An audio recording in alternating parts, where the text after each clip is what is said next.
Hello रिपॉन रकुर GK में आप सभी का स्वागत है।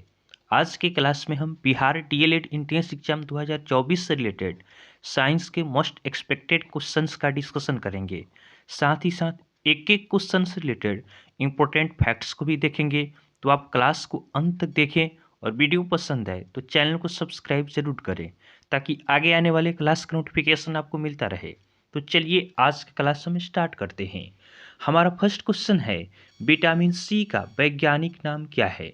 हमें क्या बताना है? हमें विटामिन सी का वैज्ञानिक नाम बताना है। तो विटामिन सी, इसका वैज्ञानिक नाम आपका होता है एस्कॉर्बिक अम्ल। क्या होता है? तो विटामिन सी का आपका वैज्ञानिक नाम होता है एस्कॉर्बिक अम्ल। क्या होता है? तो एस्कॉर्बिक अम्ल आपका नाम होता है, वैज्ञानिक नाम विटामिन सी का। उसके बाद बात करें हम विटामिन सी की, तो विटामिन सी की कमी से कौन सा रोग होता है? तो विटामिन सी, इसकी कमी हो जाती है तो इससे आपका रोग होता है स्कर्वी। कौन सा रोग होता है? तो विटामिन सी की कमी से स्कर्वी रोग होता है। और स्कर्वी रोग को आपका नाविक रोग के नाम से भी जाना जाता है। जो आपका स्कर्वी रोग है, इसे किस नाम से जाना जाता है? तो स्कर्वी रोग को आपका नाविक रोग के नाम से भी जाना जाता है।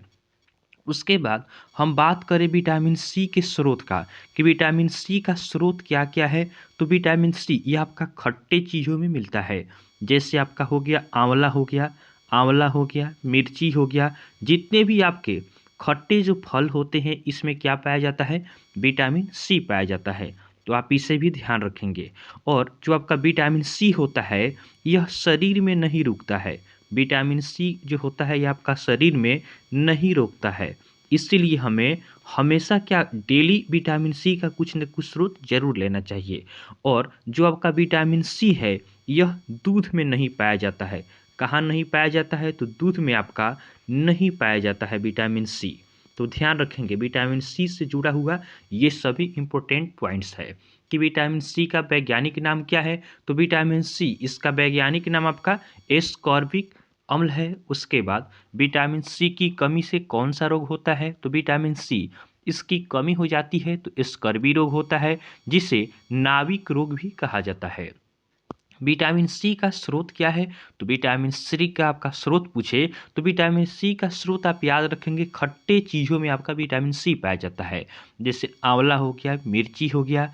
उसके बाद विटामिन सी की बात करें तो विटामिन सी आपका शरीर में नहीं रुकता है। विटामिन सी जो होता है, यह आपका शरीर में नहीं रुकता है। उसके बाद देखें तो विटामिन सी जो होता है, यह आपका दूध में नहीं पाया जाता है। नेक्स्ट क्वेश्चन को देखते हैं। अगला हमारा सेकेंड क्वेश्चन है, ब्यूटी विटामिन किस विटामिन को कहा जाता है? ब्यूटी विटामिन, यह किस विटामिन को कहा जाता है? तो ध्यान रखेंगे, इसका आपका उत्तर होगा विटामिन ई। जो आपका ब्यूटी विटामिन होता है, यह आपका विटामिन ई को कहा जाता है। उसके बाद बात करें कि विटामिन ई का आपका वैज्ञानिक नाम क्या होता है। विटामिन ई का वैज्ञानिक नाम क्या होता है? तो वैज्ञानिक नाम का बात करें तो इसका वैज्ञानिक नाम आपका होता है टोकोफेरॉल। क्या होता है? तो टोकोफेरॉल आपका इसका वैज्ञानिक नाम होता है।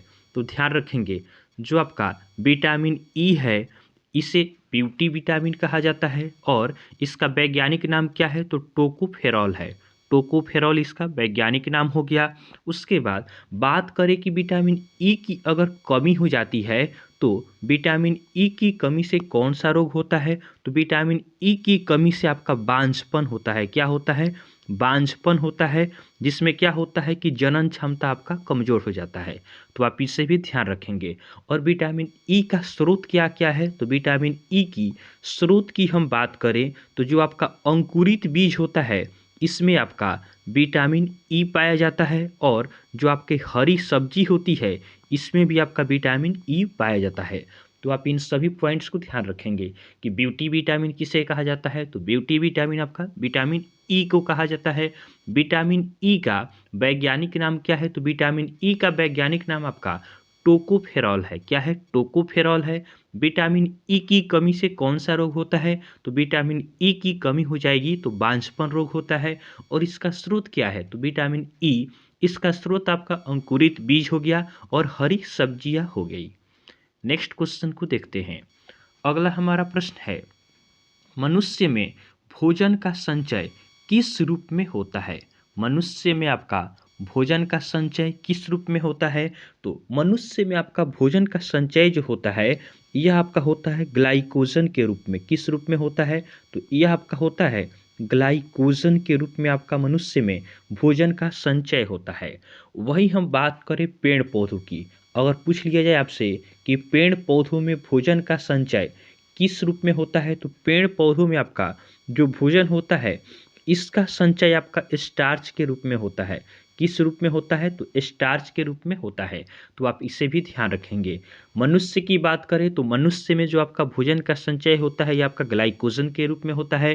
पेड़ पौधों में किस रूप में होता है? तो पेड़ पौधों में भोजन का संचय आपका स्टार्च के रूप में होता है। नेक्स्ट क्वेश्चन है, किस अंग के खराब होने पर डायलिसिस का प्रयोग होता है? तो डायलिसिस इसका प्रयोग किस अंग के खराब होने पर? तो यह आपका प्रयोग होता है किडनी के खराब होने पर। किसके खराब होने पर होता है? किडनी के खराब होने पर प्रयोग होता है डायलिसिस का। तो इस प्रश्न का उत्तर क्या होगा? किडनी होगा। अब बात हम किडनी की करें तो किडनी का इकाई क्या होता है? किडनी का इकाई अर्थात यूनिट क्या होता है? तो किडनी का इकाई आपका नेफ्रॉन होता है। क्या होता है? किडनी का इकाई क्या होता है? नेफ्रॉन होता है। किडनी का काम क्या है? तो किडनी का काम अगर आपसे आपसे पूछ ले तो किडनी का काम क्या होता है? रक्त का शुद्धिकरण करना। क्या होता है? रक्त का आपका शुद्ध करना किडनी का काम होता है। उसके बाद अगर आपसे हम पूछ लें कि स्टडी ऑफ किडनी क्या कहलाता है? स्टडी ऑफ किडनी इसे क्या कहते हैं? तो स्टडी ऑफ किडनी इसे कहा जाता है, देखिए इसका ट्रिक है कि किडनी का इकाई क्या होता है? नेफ्रॉन होता है। तो इसका स्टडी क्या कहलाएगा? इसका स्टडी नेफ्रोलॉजी कहलाएगा। तो आप नेफ्रॉन से याद रख सकते हैं कि किडनी का आपका जो स्टडी होता है यह क्या कहलाता है? नेफ्रोलॉजी कहलाता है। तो देखिए एक दूसरे से रिलेट कर आप पढ़ेंगे तो आसानी से याद रख सकते हैं, और इसी क्वेश्चन को आप अलग अलग करके पढ़ते तो आप याद नहीं रख सकते हैं। लेकिन इससे रिलेटेड हर एक पॉइंट को हमने एक जगह कर दिया तो आप आसानी से याद रख सकते हैं कि किस अंग के खराब होने से डायलिसिस का प्रयोग होता है। तो डायलिसिस आपका होता है किडनी के खराब होने पर। किडनी का इकाई क्या होता है? नेफ्रॉन होता है। और नेफ्रॉन से आप याद रखेंगे नेफ्रोलॉजी। नेफ्रोलॉजी क्या होता है? किडनी का आपका अध्ययन होता है। उसके बाद किडनी का काम क्या होता है? तो किडनी का काम होता है आपका रक्त का शुद्ध करना। नेक्स्ट क्वेश्चन को देखते हैं। अगला प्रश्न है, कोशिका झिल्ली किस प्रकार की झिल्ली है? हमें किसके बारे में बताना है? कोशिका झिल्ली के बारे में, कि कोशिका झिल्ली किस प्रकार की झिल्ली होती है। तो कोशिका झिल्ली यह आपका होता है अर्ध पारगम्य झिल्ली होता है। क्या होता है? तो कोशिका झिल्ली आपका अर्ध पारगम्य झिल्ली होता है। तो आप इसे ध्यान रखेंगे कि कोशिका झिल्ली जो होता है यह किस प्रकार की झिल्ली होती है? तो अर्ध पारगम्य झिल्ली होती है। और कोशिका झिल्ली जो आपका होता है, कोशिका झिल्ली ध्यान रखेंगे, ये क्वेश्चन आपका काफ़ी इंपॉर्टेंट क्वेश्चन है। ये इंपॉर्टेंट क्वेश्चन है किस कारण? तो पूछता है कि कोशिका झिल्ली पादप में पाई जाती है कि जंतु में पाई जाती है। तो कोशिका झिल्ली जो आपका होता है यह आपका पादप और जंतु दोनों में पाए जाते हैं। पादप में भी पाए जाते हैं और आपके जंतु में भी पाए जाते हैं कोशिका झिल्ली। और कोशिका झिल्ली किस प्रकार की झिल्ली होती है?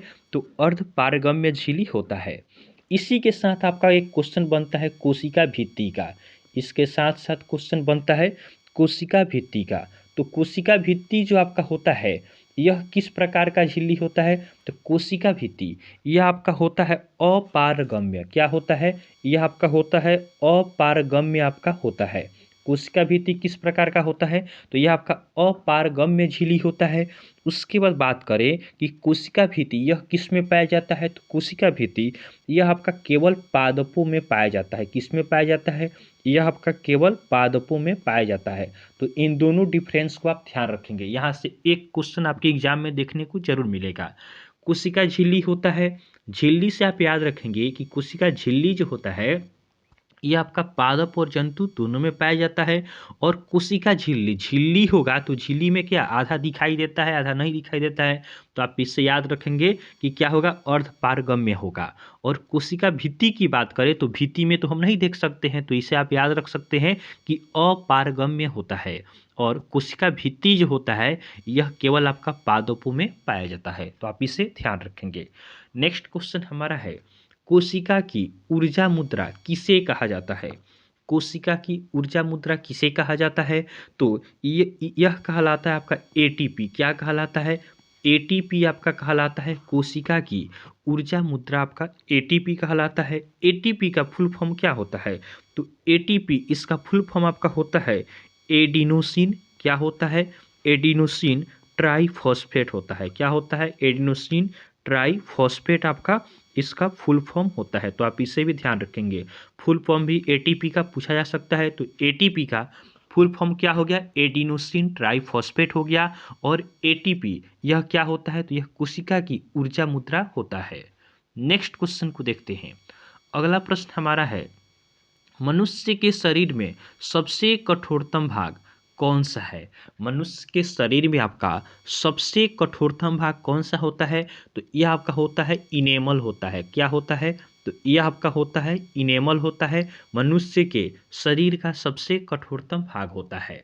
और इनेमल को कौन क्षतिग्रस्त करता है? इनेमल जो होता है मसूड़ा, यह इसे कौन क्षतिग्रस्त करता है? तो यह आपका अम्ल के प्रभाव से आपका क्षतिग्रस्त होता है। किसके प्रभाव से क्षतिग्रस्त होता है? तो अम्ल के प्रभाव से इसमें क्षति पहुंचता है, हानि होता है। और इसको प्रभावित होने से आपका रोकने के लिए हम क्या करते हैं? इनेमल आपका प्रभावित न हो, इसके प्रभाव को रोकने के लिए हम क्या करते हैं? तो प्रभाव को रोकने के लिए हम टूथपेस्ट का यूज़ करते हैं, जो क्या होता है, जिसका प्रकृति क्या होता है? क्षार होता है। क्षारीय प्रकृति का आपका टूथपेस्ट होता है। तो मनुष्य के शरीर में सबसे कठोरतम भाग कौन सा है? तो यह आपका होता है इनेमल होता है। उसके साथ याद रखेंगे कि इनेमल जो होता है, इसे आपका अम्ल क्या करता है? इसे हानि पहुंचाता है। तो इसके हानि से रुकने के लिए हम क्या करते हैं? टूथपेस्ट का यूज करते हैं, जो क्या होता है? टूथपेस्ट की प्रकृति आपका क्षारीय होता है। अगला प्रश्न हमारा है, दंत सूत्र क्या है? तो दंत सूत्र की हम बात करें तो दंत सूत्र यह आपका होता है 2123 अपॉन 2123। इसमें हम मल्टीप्लाई कितना से कर देते हैं? 2 से। यह आपका दंत सूत्र होता है। देखिए, दंत सूत्र की बात करें तो दांत कितने प्रकार के होते हैं? दांत आपके कितने प्रकार के होते हैं? तो दांत आपके होते हैं 4 प्रकार के। कितने प्रकार के होते हैं? 4 प्रकार के होते हैं। और एक वयस्क व्यक्ति में कितने दांत होते हैं? तो एक वयस्क में हम जानते हैं कि 32 दांत आपके पाए जाते हैं। तो दांत के 4 प्रकार कौन कौन से होते हैं? तो पहला आपका होता है इंसीजर। पहला क्या होता है? इंसीजर होता है। पहला होता है इंसीजर। दूसरा क्या होता है? दूसरा आपका होता है केनाइन। क्या होता है? दूसरा होता है केनाइन। तीसरा क्या होता है? तीसरा होता है आपका प्रीमोलर होता है। और चौथा क्या होता है? चौथा आपका मोलर होता है। तो देखिए, यह आपका है क्या? फर्स्ट वाला इंसीजर है। दूसरा वाला क्या है? केनाइन है। और तीसरा क्या है? तीसरा आपका है प्रीमोलर। और चौथा क्या है? मोलर है। तो यह आपका जो सूत्र बना है, जैसे दांत क्या होता है? दांत का आपका 4 भाग है। तो इसको हम 4 टुकड़ा में करें तो केवल एक भाग का यहाँ पे फॉर्मूला है। तो देखिए, एक भाग आपका यह हो गया कि 2 क्या होते हैं? इंसीजर। उसके बाद केनाइन हो गया। उसके बाद प्री मोलर, मोलर। इसका एक भाग का आपका यहाँ पे लिखा गया है। तो इस तरह देखें तो इंसीजर आपके 2 और 2 4 हो गए और इसमें 2 से गुना करना है। तो इंसीजर हमारे दांत कितना होते हैं? दांत में आपके इंसीजर 8 होते हैं। उसके बाद केनाइन होता है तो 1 और 1 2 हो गया। 2 में 2 से गुना करेंगे तो केनाइन कितना होता है? 4 होता है। प्री मोलर कितना होता है? तो 2 2 4 हो गया। 4 में 2 से गुना करेंगे तो 8 हो गया। उसके बाद मोलर कितना होता है? तो मोलर आपका 3 3 6 हो गया। 6 दूना 12 हो गया। तो ये आपके मोलर 12 हो जाते हैं। तो आप इस तरह भी इसे याद रख सकते हैं कि दांत कितना होता है? तो आपका इंसीजर 8 4 8 12 से भी आप याद रख सकते हैं कि इंसीजर 8 हो गया। फिर उसके बाद केनाइन 4 हो गया। प्री मोलर 8 हो गया। और मोलर कितना हो गया? 12 हो गया। तो इस तरह भी आप याद रख सकते हैं 8 4 8 12। इस तरह याद रखने में आपका आसानी होगा। वही बात करें इस दंत सूत्र का, तो दंत सूत्र आपका इस तरह से क्वेश्चन में लिखा हुआ मिल सकता है कि दंत सूत्र क्या होता है? तो 2123 बटा 2123 का गुना कितना होगा? 2 होगा। यह आपका दंत सूत्र हो जाता है। उसके बाद हम बात करें कि एक वयस्क में कितने दांत होते हैं, तो 32 दांत होते हैं। और बच्चे में आपका कितने दांत होते हैं, तो बच्चे में जो मिल्क दांत होता है, जिसको दूध का दांत कहा जाता है, यह कितना होता है, तो बच्चे में हम बात करें तो बच्चे में आपके 20 दांत होते हैं। मिल्क टीथ कितना होता है, 20 होता है। एक आपसे पूछ लिया जाता है कि अक्ल का दांत कौन सा होता है। अक्ल का दांत क्या पूछा जाता है, पूछा जाएगा कि अक्ल का दांत कौन सा होता है। तो अक्ल का दांत जो होता है, जिसको विजडम टीथ कहा जाता है, यह आपका होता है थर्ड मोलर। कौन सा होता है, तो थर्ड मोलर को क्या कहा जाता है, विजडम टीथ कहा जाता है। क्या होगा, यह आपका हो जाएगा थर्ड मोलर हो जाएगा। ध्यान रखेंगे, थर्ड जो मोलर होता है इसको क्या कहते हैं, इसको कहा जाता है विजडम टीथ कहा जाता है। तो इस तरह दांत से जुड़े हुए सभी प्रश्नों को हमने देखा है, आप इसे ध्यान रखेंगे। नेक्स्ट क्वेश्चन हमारा है, लार में कौन सा एंजाइम पाया जाता है। हमें क्या बताना है, हमें बताना है कि लार में कौन सा एंजाइम पाया जाता है। तो लार, इसमें कौन सा एंजाइम पाया जाएगा, तो इसमें आपका टाइलिन पाया जाता है। क्या पाया जाता है, तो लार में आपका टाइलिन एंजाइम पाया जाता है। लार कहाँ से निकलता है, हमारे मुख से निकलता है। और मुख में हमारे, मुख में किसका पाचन होता है, तो मुख में याद रखेंगे, मुख में हमारा क्या होता है, कार्बोहाइड्रेट का पाचन हो जाता है। किसका पाचन होता है, कार्बोहाइड्रेट का पाचन आपका मुख से ही प्रारंभ हो जाता है। और कार्बोहाइड्रेट का सेवन करने से हमें इंस्टेंट एनर्जी मिलता है। इंस्टेंट एनर्जी हमें चाहिए तो हमें क्या खाना होगा, हमें कार्बोहाइड्रेट वाला भोजन लेना होगा। इससे क्या होता है, हमें तत्काल ऊर्जा मिलता है। तो कार्बोहाइड्रेट का पाचन कहाँ पे होता है, मुख में ही आपका होता है। और लार में कौन सा एंजाइम पाया जाता है, तो लार में आपका टाइलिन पाया जाता है।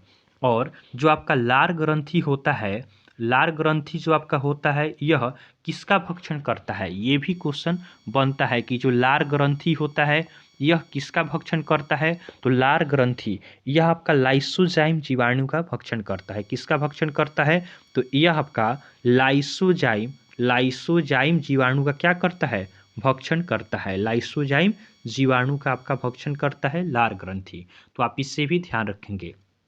लार में कौन सा एंजाइम पाया जाता है, तो टाइलिन पाया जाता है।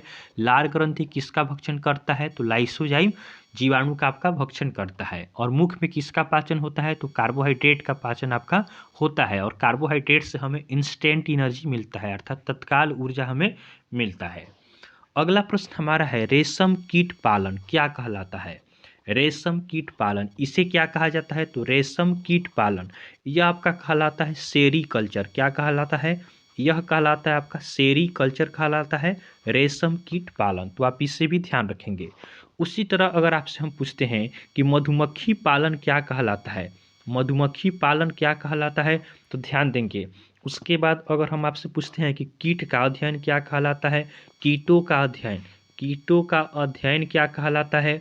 उसके बाद एक और क्वेश्चन आपसे पूछते हैं, जैसे केंचुआ पालन क्या कहलाता है, केंचुआ पालन क्या कहलाता है। तो ये सभी क्वेश्चन आपके बनते हैं। तो मधुमक्खी पालन, मधुमक्खी पालन की बात करें तो इसे आपका कहा जाता है एपी कल्चर। क्या कहा जाता है, तो एपी कल्चर कहा जाता है आपका, मधुमक्खी पालन को कहा जाता है एपी कल्चर। कीटों के अध्ययन को क्या कहा जाता है, तो कीटों का अध्ययन आपका कहलाता है, कीट को क्या होता है, कीट होता है एंट। क्या होता है, एंट, चींटी हो गया। तो इससे याद रखेंगे क्या कहा जाएगा, इसको एंटोमोलॉजी कहा जाएगा। क्या कहा जाएगा, एंटोमोलॉजी कहा जाता है, आपका कीटों का अध्ययन कहलाता है।